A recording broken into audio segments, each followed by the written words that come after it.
Boa tarde, sejam bem-vindos ao Santo Tirso em 30 minutos. Como habitual, temos o engenheiro Castro Fernandes como nosso comentador. Boa tarde, engenheiro. Boa tarde. Boa tarde para todos os ouvintes. Avançamos já, então, sem demoras, para o nosso primeiro assunto. Nas últimas semanas, são muitos os relatos de pessoas que se queixam do tempo que demoram para entrar na cidade de Santo Tirso. A indignação nas redes sociais é diária. Alguns até chegam a comparar o trânsito de Santo Tirso com o de Lisboa. São queixas referentes à entrada da cidade proveniente da Estrada Nacional 105, quem vem de Burgães, e também quem vem da Nacional proveniente da Trofa. Para além destas entradas, tem-se sentido um pouco por todas as ruas do centro um entupimento geral no trânsito. O que estará a provocar estes constrangimentos? As obras na cidade? O que se pode fazer para resolver ou então atenuar este problema que tem sido diário? Claramente que são as obras que estão a prejudicar o trânsito, portanto, não sei se o assunto terá sido bem estudado. Há uma obra que está a demorar tempo demais, que é a obra que agora está a decorrer na rotunda do Albino de Sousa Cruz e na Avenida Albino de Sousa Cruz e na Rua Soeiro Mendes da Maia. Já decorreu na Rua Fernando Pires de Lima, que é a rua que passa em frente à Escola Secundária Tomás Pelay e à Escola São Rosendo, e falou aí na entrada de quem vem da Trofa, do lado da autoestrada, falou da entrada de quem vem de Vila das Aves, na rotunda de Frádegas, e também a entrada de quem vem de Famalicão, porque quem vem de Famalicão tem imensos problemas. Agora há um desvio na Rua da Indústria, que atira o tráfego para a zona da feira e atira o tráfego para a zona do hospital, mas de facto ali aquilo entope, porque o entroncamento entre a via panorâmica, que é aquela via nova que vai ter à fábrica de Santo Tirso, e a Rua da Indústria, quem desce ali de facto não permite que o trânsito flua. Mas eu penso que o principal problema é a entrada na parque, porque não há alternativa. Quem vem do lado de Guimarães, de Vila das Aves, da rotunda de Frádegas, e quer ir para o centro, é lógico que vai pela zona do Parque Dona Maria II. E aí é que são os grandes entupimentos. Porquê? Porque no entroncamento junto ao Lar Coronel Batista Coelho, a zona das esplanadas, aí o trânsito não consegue entrar. É demasiado trânsito a entrar. Há o trânsito de passagem, porque também não circula pela Albino de Sousa Cruz, e tudo isso tem originado problemas muito grandes para todos aqueles que se deslocam para dentro da cidade e para fora da cidade. Por exemplo, ainda hoje se deu uma coisa que eu estou muito admirado. Acabei de saber há minutos, passei lá, colocaram uma grua a cortar o trânsito na Rua José Luís de Andrade, que é a rua mais comercial da cidade de Santo Tirso. O que aconteceu? O trânsito não flui ali. É lógico que o trânsito é tirado todo para a Praça Conde de São Bento ou então para baixo para o parque. Portanto, não percebo como é que fazem podas, cortando uma via completamente, ou uma hora de grande circulação, em que estamos nas vésperas do Natal, em que o comércio precisa de muita movimentação e aquela rua está por utilizar. É um exemplo de como me parece que as coisas são facilitadas e ao facilitar-se complica-se. Por exemplo, eu não entendo como é que no Lar da Feira, na estrada, acho que é São João de Deus, aquela onde era antigamente a EDP, há lá um buraco há semanas que não é tapado, o que obriga também a criar muitos problemas. É um buraco no meio da rua, está sinalizado, sim senhor, mas era fácil chegar lá e compor aquele buraco, era uma operação rápida, feita rapidamente e resolvia o problema. Portanto, penso que tem de haver melhor planeamento e melhor coordenação. E no lançamento das obras, penso que tem de haver mais cuidado de não se lançar tudo ao mesmo tempo, porque isso acaba por prejudicar o trânsito. É claro que agora, agravado pelo facto de quem vem da Trofa, com as obras na rotunda de Fontiscos e com as obras na rotunda da Ermida, ter-se dificultado muito a circulação. Hoje as pessoas que vêm da Trofa têm dificuldade em entrar para a autoestrada e mesmo de entrar para as variantes para a cidade de Santo Tirso. E isso obriga mesmo a que as pessoas sejam obrigadas a circular pelas variantes e entrem na cidade através da ponte de Frádegas e através da rotunda de Frádegas. Tudo isso são questões que dizem respeito ao dia-a-dia. As pessoas, é lógico, que se queixam. As obras causam sempre incómodos, as obras causam sempre incómodos. Penso que poderia haver melhor planificação, de forma a que o trânsito pudesse fluir melhor e tivéssemos menos problemas no dia-a-dia, porque como andamos todos atarefados nesta época do ano, mais problemas temos, porque depois ou não arranjamos onde estacionar, ou então não arranjamos por onde circular, para andar a pé. Também dá para andar a pé, mas o Parque da Feira está completamente repleto, o parque atrás da Câmara, um é pago, 24 horas por dia, 7 dias por semana, o outro está cheio, em horário de trabalho normal está cheio, de pessoas que trabalham na cidade e que realmente não têm onde pôr os carros.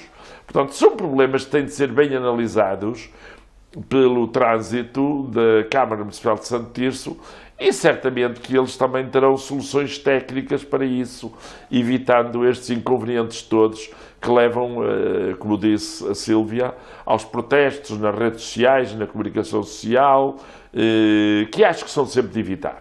Sim, aliás, têm sido frequentes. Às vezes até se coloca outro assunto e o comentário é sempre o mesmo, que o trânsito tem sido um problema. Não, e quanto ao trânsito, permito repetir, não é? O que se passa na estrada número 558, que é a estrada Lamelas, Refógios, Reguenga, com aqueles buracos permanentes. O que se passa na estrada 105, no dia tive a oportunidade de passar na 105 e vi-me aflito. Desde a Carreira até a Água Longa é buracada por todo lado. Aliás, tivemos novamente, penso que foi ou no início desta semana ou semana passada, novamente carros que voltaram a arrebentar pneus. E se chover muito, como se prevê que vai chover, é lógico que os buracos ainda aumentam muito mais, não é? Depois são jantes novas, pneus novos, suspensões novas, cárteres novos, portanto, são amulgadelas, são paragens também, e aí na Estrada Nacional, que também está com muito trânsito, porque a autoestrada, as pessoas fogem da autoestrada para não ter de pagar a portagem, o que é legítimo, não é? Pois, não pagam a portagem, pagam os pneus, é bem pior. Pois, tem de ter cuidado, tem de medir bem a importância do assunto, mas depois também se saírem na portagem de Santo Tirso, a seguir apanham as obras das rotundas de Fontiscos e da rotunda da Ermida que entopem tudo. Portanto, vamos ver se consegue ultrapassar este assunto. Daqui a pouco temos que regressar ao teletrabalho em Santo Tirso para ninguém sair de casa para não ficar nas confusões. Sim, é uma das soluções, mas nem todos podem andar em teletrabalho, não é? Exatamente. Avançando então para o nosso segundo tema. Estamos a chegar ao final do ano 2022 e também ao fim do prazo para as freguesias apresentarem o pedido da desagregação. A agregação de mais de 1000 freguesias aconteceu no ano 2013, através da Lei Relvas, imposta pela Troika, na altura. Há concelhos aqui vizinhos que querem desagregar todas as freguesias, como é o caso de Vila Nova de Gaia, Matosinhos e Passos Ferreira. Na Trofa e Famalicão também já manifestaram a vontade da desagregação de algumas freguesias. Em Santo Tirso foi criado pelo menos um movimento cívico para desagregar as freguesias da Carreira e Refógio de Ribadave. No entanto, o processo morreu pela Assembleia de Freguesia com os votos contra dos deputados do Partido Socialista. Até à data, e estando a terminar o prazo para a entrega dos pedidos da desagregação à Assembleia da República, mais nada foi feito nem dito no Conselho de Santo Tirso. Esta agregação foi tão positiva para o Conselho de Santo Tirso que desagregar nem chega a ser uma hipótese? Bem, eu fui completamente contra a agregação das freguesias, a fusão das freguesias. Foi uma lei do governo de Passos Coelho Paulo Portas, a chamada Lei Relvas, porque era o ministro da tutela. Tivemos a oportunidade de transmitir diretamente ao seu ministro da ocasião que não ia resultar. E a prova é que, passados estes anos, há não sei quantas centenas e centenas de freguesias que querem desagregar-se. E, de facto, muitos municípios estão a apoiar essas iniciativas. Em Santo Tirso, isso não sucede. Mas deixe-me só corrigir uma coisa que disse aí. A Troika não impôs a fusão das freguesias. É um erro que é cometido, porque a Troika queria poupança de economias. E eu pessoalmente considero que não houve praticamente poupança nenhuma com a fusão das freguesias. O que aconteceu foi que as freguesias foram fundidas e houve um distanciamento dos órgãos autárquicos eleitos. Vou-lhe falar só num caso. Santo Tirso. Santo Tirso é uma união que tem Santo Tirso, Santa Cristina, Burgais e São Miguel de Couto. Eu pergunto, Uma pessoa que mora em Santa Cruz, em Burgães, que tem de resolver um problema na sua junta de freguesia, resolve mais rapidamente, ou resolvia na junta de freguesia de Burgães antiga, que é ali próxima, ou resolve mais rapidamente na junta de freguesia da União de Freguesias, aqui junto ao mercado, na Avenida Sousa Cruz. É claro que é muito mais... Neste momento não resolve, ainda com o trânsito. Sim, portanto, a agregação de freguesias foi uma medida política que penso eu que foi negativa. A prova de que é negativa é que grande parte dos municípios estão a tomar iniciativas com vista à desagregação, aqui bem perto. Sim, inclusive, por exemplo, Passos Ferreira, querem todas as freguesias desagregadas. Exato, Passos Ferreira. Mesmo há problemas muito grandes na Trofa, em Matosinhos, na Maia. Portanto, há muitos concelhos à volta que estão a fazer. Santiço, extraordinariamente, não faz nada. Vá lá saber-se porquê. Porque há orientação política nesse sentido. Nem sequer é falado aqui em Santiço. Foi abordado em São Martinho do Campo, penso eu, e foi abordado também aqui com este movimento cívico, mas ficou por ali. Os movimentos que foram criados foram um pouco ténues, porque se as pessoas perceberem que politicamente não há um interesse de que isso aconteça, as pessoas sabem que há um travão muito grande. É que, na altura, para haver agregação de freguesias, não foi preciso haver o parecer positivo nem das freguesias, nem da Câmara Municipal, nem da Assembleia Municipal. Em Santo Tirso, as freguesias todas foram contra a agregação, a Câmara Municipal foi contra a agregação e fusão, a Assembleia Municipal foi contra a agregação e fusão. Agora, para desagregar agora, é preciso ter o parecer favorável da Assembleia de Freguesia, da Assembleia Municipal e da Câmara Municipal. Para além de uma série de requisitos. Sim. Que muitas acabam por requisitos legais que prejudicam muito a desagregação, com a exigência que há para a criação de novas freguesias. Eu tenho acompanhado isso e, quando da discussão da lei na Assembleia da República, tive a oportunidade de ser ouvido por deputados e emiti a minha opinião em privado. Não a pus em público, mas em público estou a dizê-lo aqui, disse-o sempre, todos sabem que eu fui contra a fusão das freguesias. Escrevi uma carta a todos os munícipes do Conselho, manifestando-me nesse sentido. Recordo-me que houve duas medidas tomadas pelo governo do PSD, CDS, PPE, o governo de Passos Coelho, Paulo Portas, que eu discordei completamente. Foi esta da agregação e foi a da alteração do mapa judiciário, que veio retirar tribunais a Santo Tirso. Hoje em dia, muitos casos de tribunais também têm de ser julgados onde? Na Póvoa da Varzim, em Vila de Conde, na Maia e em Matosinhos. Só os pequenos casos é que são aqui julgados. A única coisa que se ganhou na altura foi o Tribunal de Comércio. Portanto, mas como eu digo, estamos a falar das freguesias, do problema da desagregação. As freguesias não ganharam economicamente nada, não diminuíram os seus gastos, as freguesias tinham uma maior distribuição, uma maior proximidade às populações, e eu pergunto aos anteriores presidentes de junta, e mesmo alguns que fazem parte dos executivos, se concordam com a agregação, ou se gostavam de ver novamente Burgães uma freguesia autónoma, São Miguel do Couto uma freguesia autónoma, por exemplo, estes dois casos. Por exemplo. Ou se, por exemplo, São Mamede de Negrelos se gostariam. Uma coisa é estar em São Martinho, em Vila Nova do Campo, como se diz agora, outra coisa é estar em São Mamede de Negrelos. Para se vir de São Mamede a São Martinho, não é assim tão perto como isso. Salvador do Campo foi uma freguesia criada na década de 60. Passados uns anos anularam a freguesia. Portanto, penso que foi um erro político grave e digo sinceramente, também não vejo o governo muito interessado na desagregação. Porque se estivesse muito interessado, já tinha andado com o processo há muito mais tempo.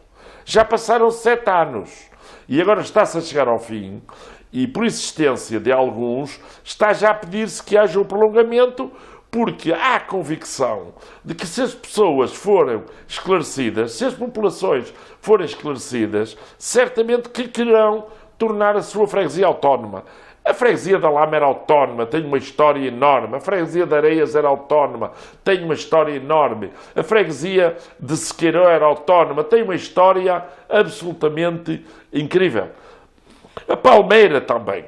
Quem diz isto, diz o que eu disse há pouco, da freguesia de São Martinho, da freguesia de São Mamede, da freguesia de Salvador. Inclusive há de refógios, que é isso. Claro, e refógios e carreira criaram um movimento cívico. E também perguntar às populações de Lamelas e de Guimarães se concordam que haja uma só freguesia ou se aceitam duas. Porquê é que não se fazem referendos nas freguesias? Pois, se calhar seria o mais Porquê é que não se fazem referendos? Para se saber, com um esclarecimento, com debate público.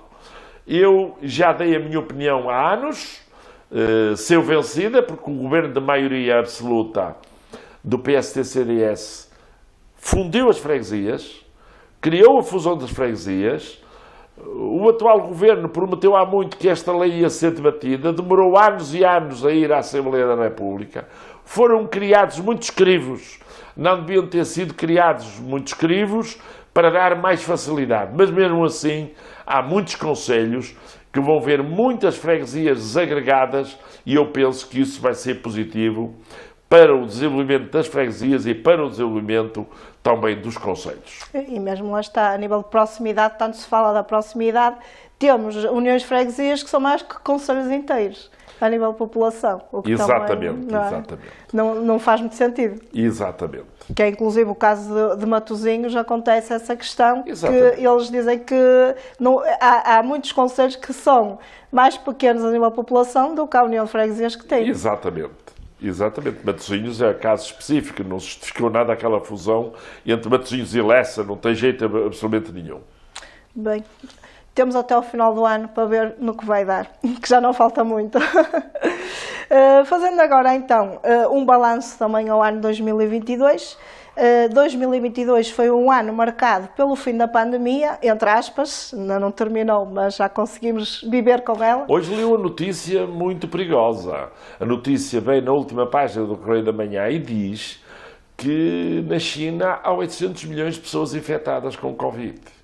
Ora, se a China tiver esse nível de infecção, ela pode propagar-se outra vez ao mundo inteiro. Recordemos que o Covid nasceu na China, foi de lá que se espalhou para a Europa, para os Estados Unidos, para a América do Sul, para a África e, portanto, muito cuidado com estes números. A China está a tomar medidas muito duras, aliás, tem havido reações também muito duras, mas Deus me livre se houver 800 milhões de pessoas infectadas na China. Pois, ela vai propagar-se. Para já chega de pandemia.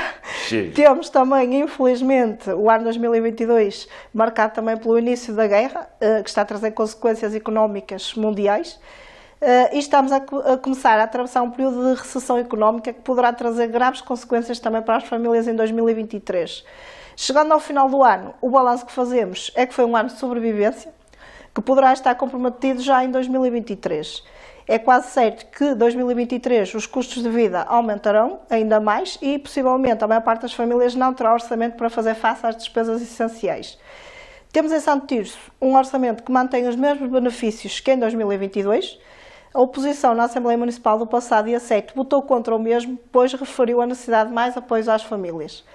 Posto isto, como é que devemos encarar o ano 2023? Devemos estar tranquilos e achar que será como o 2022 ou devemos estar preocupados? Ora bem, 2022 de facto foi um ano muito difícil, porque depois da pandemia apanhámos com a guerra, com as implicações que está a ter, nomeadamente ao nível dos custos da energia, da eletricidade e do gás, dos custos dos bens essenciais, dos produtos alimentares, com uma taxa de inflação a rondar os 10%. É uma taxa elevadíssima. Eu penso que há 30 anos que não tínhamos tal taxa de inflação. Isso, aliás, originou o aumento do custo de vida e, de facto, grandes dificuldades para as famílias. Não é por acaso que o Governo agora deliberou mais um subsídio de 240 euros para 1 milhão de pessoas. São 240 milhões de pessoas. É lógico que nós temos um excedente orçamental. Atenção. As receitas fiscais aumentaram muito. É com a inflação, as receitas fiscais aumentaram muitíssimo. Portanto, o Governo tem base de manobra para poder dar este subsídio, como já tinha dado outro anteriormente, e penso que, oxalá, não seja necessário continuar a dar subsídios em 2023.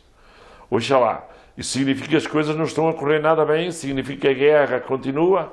Eu, francamente, não estou a ver grandes melhorias na guerra. Pois. A Ucrânia está a sofrer como nunca sofreu. A Ucrânia tem tido problemas tremendos, não é? A Rússia também está a ter muitos problemas, só que encapota-os. Portanto, o Sr. Putin trata de fazer com que não se saiba muito o que cá se passa. Houve-se uma notícia aqui, outra acolá, morreu um oligarca russo, houve um problema, mas o problema esbateu-se. Nós temos, portanto, uma situação muito, muito difícil em Portugal, e lógico que isso reflete-se no município. No município também, as receitas fiscais locais têm aumentado muito. Sim, não é por acaso. Já falámos cá também sobre isso, num dos programas, sobre o aumento da receita fiscal, nomeadamente do IMI. O IMI, que é um e as taxas valor que se mantêm. Não, e repare-se, o orçamento para 2023 tem mais 10 milhões. De onde vêm os mais 10 milhões? É por causa da transferência das competências à educação. Também. É também.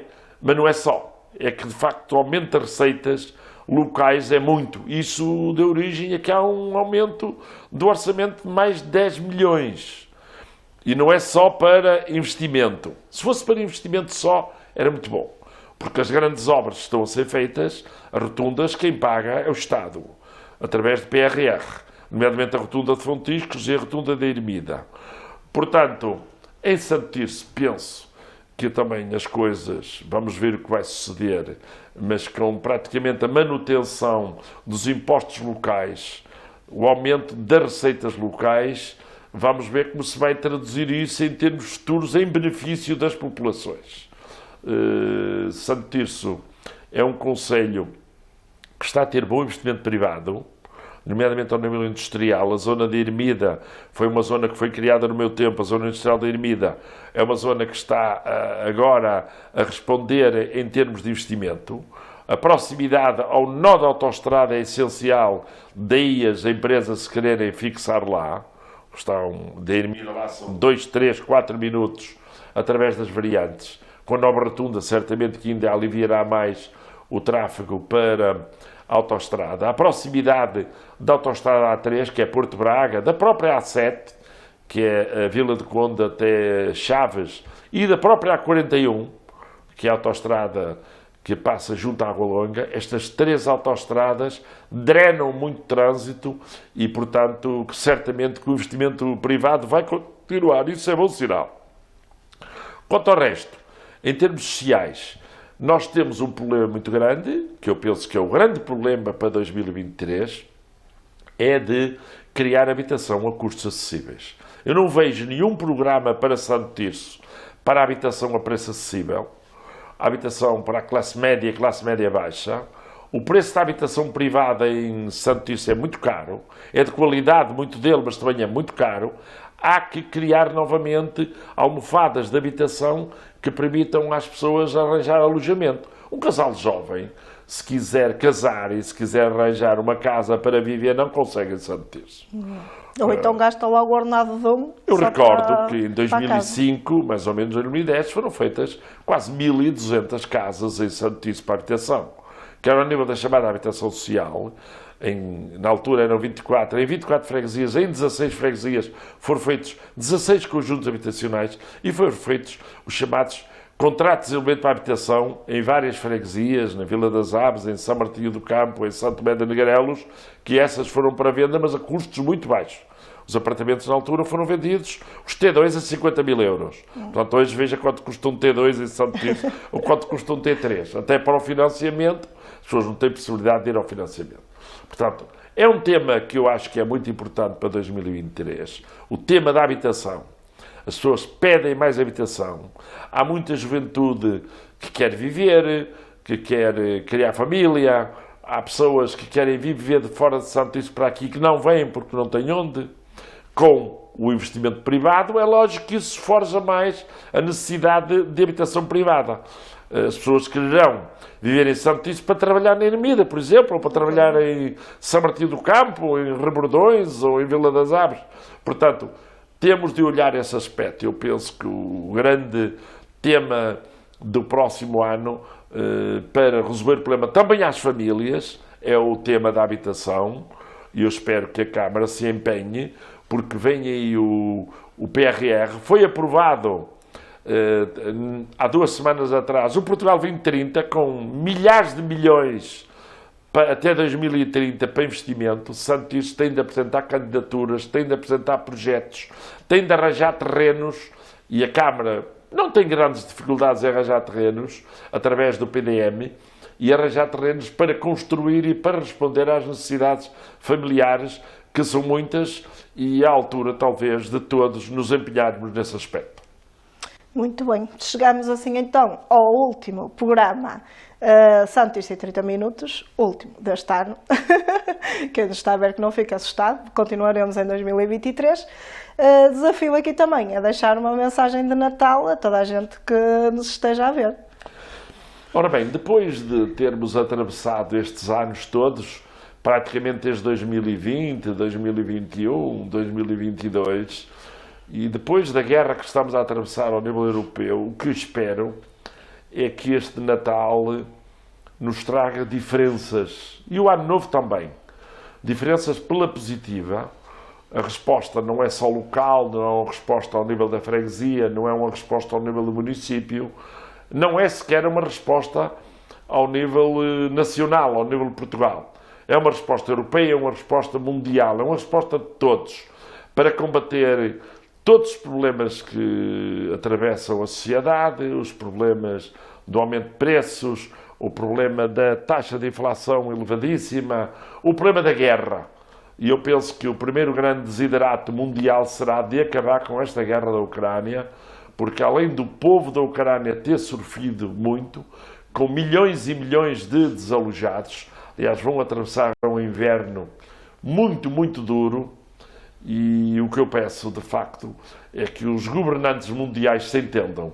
Eu pedia ao Sr. Putin e ao Sr. Biden que reúnam os dois e que decidam o problema, porque eles dois têm poder e capacidade para resolver.